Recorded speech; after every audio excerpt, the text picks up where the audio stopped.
और सदगुरु श्री कबीर साहब जी, मेरे हृदय मंदिर के आराध्य परम पुरुष सदगुरु श्री महान साहब जी, पूजा के योग सभी संत समाज, मैं चरण कमलों में सिर झुका के तरवार बंदी करता हूँ। बोलिए श्री सदगुरुदेव की जय। सदगुरु श्री कबीर साहब जी पुकार के समझाते हुए कहते हैं कि अनादि काल से ये चेतन जीव भूला हुआ चला रहा है। और काय में भूला है? विषय और भ्रम। ये दो ही भूल हैं विकट। और इसी में काम है, क्रोध है, लोभ है, मोह है, आशा है, तृष्णा है, छल है, छिद्र है, कपट है, राग है, द्वेष है, सब कुछ इसी में विषय और भ्रम। जिसने विषय और भ्रम को त्याग दिया, समझ लो उसने पूरे विश्व पर विजय प्राप्त कर ली। लेकिन लोग विषय भ्रम को त्याग नहीं पाते। जन कितनों का मांस खा जाते हैं, अनादिकाल से खा रहे हैं और बहुत, और अब भी खा रहे हैं। और नेक मच्छर काट देता, उसको बिजली का करंट लगा के मारते हैं। कैसे लोग हैं? साहब कहते हैं कि आप किसी का मांस खाओगे तो आपका भी खाएगा। आप कहते हैं कि वो तो साधु संत कोई भी हो, मच्छर तो काटेगा। कि हाँ, मच्छर तो काटेगा, मां बेग विषा तो है नहीं, पेट तो सबको भरना ही है। और ये काट काट के कहाँ गया है? मनुष्य खाने में गया है। जैसी करनी तैसी भरनी। मनुष्य दूसरों को काटेगा, दूसरों को दुखाएगा, या दूसरों को छेदता ही रहेगा, तो क्या हुआ? वो भी दुख पाएगा। दुख तो मिलेगा ही मिलेगा।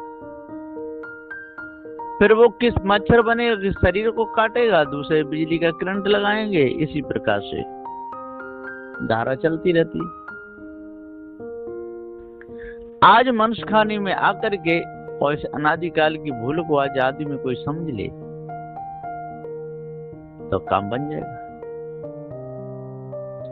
लेकिन लोग भूल को मिटाना नहीं चाहते हैं, भूल में ही पूरे जीवन को लगाना चाहते हैं। और सुखी सबसे ज्यादा होना चाहते हैं, धनवान सबसे ज्यादा होना चाहते हैं। और झूठी मानंदी को त्यागना नहीं चाहते हैं। इधर वहां पैसे का लोभ आ जाता है। उनसे कहो भैया आप पत्थर क्यों पूजते हो, क्या कारण है? कि जी सब मंदिर चलाने के लिए करना पड़ता है। ये पत्थर पूजा है ना, इससे ये है कि 100, 200 से 500 आ जाते हैं तो उनका भरण पोषण हो जाता है, उनके लिए भोजन हो जाता है। साधु श्री कबीर साहब जी कहते हैं, झूठ बोल करके या पत्थर पूजा करके दूसरों का भरण पोषण कर रहा है, स्वयं धोखे में पड़ा हुआ है, दूसरों को धोखे में डाल रहा है। ये बहुत बड़ी चोरी है। लोग चोर भी हैं संसार में जो चोरी करते हैं, है ना। जो अख देख पत्थर की पूजा कर रहा है और कहो तो कहता है कि नहीं, हमको मालूम है कि ये पत्थर है, इसमें कुछ भी नहीं है, लेकिन हमको घर चलाना है या समाज देखना है या मंदिर चलाना है। ये तो धोखा देना है। उसको कल्याण से कोई लेना देना नहीं। बस खाना पीना सोना, कैसे भी किसी भी प्रकार से किसी की जेब काटना, चाहे पत्थर पूजा का बहाना देके, चाहे नदी नालों का बहाना देके, चाहे ईश ब्रह्म परमात्मा का बहाना देके, चाहे अष्टधातु की मूर्तियों को पूजवा के, बस जेब काटनी है और कोई लेना देना नहीं। और कब तक काटेगा? जब कतरा बना रहेगा और फिर तैसी खाने में जाएगा, फिर काटता रहेगा। तो अन्न खाने के संस्कार इसी मनु जन्म में बनाए जाते हैं और मनुष्य जाकर के फिर वहां पर सारे कर्मों का फल भोगता है। और कालांत में सब में जब पूरा होता है तो फिर मनुष्य खाने के लिए आता है, और मनुष्य खाने में आ भी जाए तब भी मनुष्य जैसी बुद्धि रहती, बाकी पशु जैसी बुद्धि रहती है, मानवीय गुण नहीं रहते वो। जो मनुष्य खाने में अच्छे कर्म करता है, सज्जनता धारण करता है, सत्संग करता रहता है, विवेक विचार से काम लेता है, संसार में रहता है, अपने बाल बच्चों सुधारता है और सबका ध्यान रखता है, और जो चोरी हिंसा विचार नहीं करता, मांस नहीं खाता है, विचार से रहता है। तो सदगुरु श्री कबीर साहब जी पुकार के समझाते हुए कहते हैं कि जब तक मनुष्य को अपने आप का पूर्ण ज्ञान नहीं होता है तब तक भटकता है। भटकन कब तक है? जब तक अटकन है तब तक भटकन है, और जब तक भटकन है तब तक लटकन है। ये होता रहता है, अटकन, भटकन और लटकन। सदगुरु श्री महान साहब जी बताते हैं कि खानी जाल में ये जीव अटक जाता है, बाड़ी जाल में भटक जाता है, और माँ के पेट में लटक जाता है। ये अटकन, भटकन, लटकन, ये मैं गुरुदेव के मुख से ही सुना था। वास्तव में ये खानी जाल में अटकता है, बहुत बुरी तरह अटकता है। स्त्री मेरी, पुत्र मेरा, पुत्री मेरी, ये सब इसी में ऋतु रिश्तेदार, इसमें विवाह शादी करके विषय वासना में अटक जाता है। ये अटकन है। और फिर यहाँ से जब निकलता है तो मायावी गुरुवालोकों के चक्कर में फंसता है, तो ईश ब्रह्मात्म परमात्म, देवी देवता, भूत चुड़ैल, इनमें भटक जाता है। तो खानी जाल में अटकन और बाणी जाल में भटकन। अब इधर अटकेगा उधर भटकेगा तो कहां जाएगा? फिर लटकन, लटक जाएगा। तो ये अटकन, भटकन, लटकन ही मनुष्य को बर्बाद कर देती है। इसलिए सदगुरुदेव जी पुकार के समझाते हुए कहते हैं कि जब तक आप अटकन, भटकन, लटकन में ही रहोगे और अपने आप को नहीं जानोगे, भूल में ही पूरे समय को निकालोगे, तो समझ लो कि आपके मन के विकार कभी दूर होने वाले नहीं है। मन के विकार जैसे चढ़ते,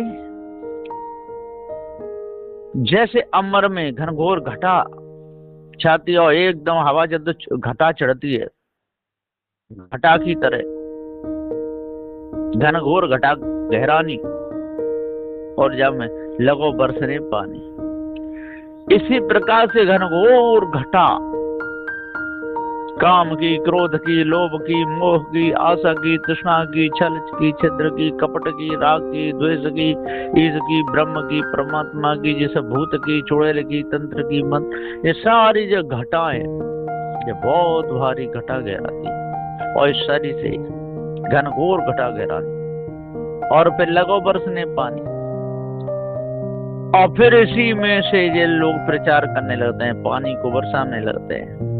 पानी के बाणी, भरम, भूल, वासना, इसी में पहले घटा छाती है और फिर पानी बरसने लगता है।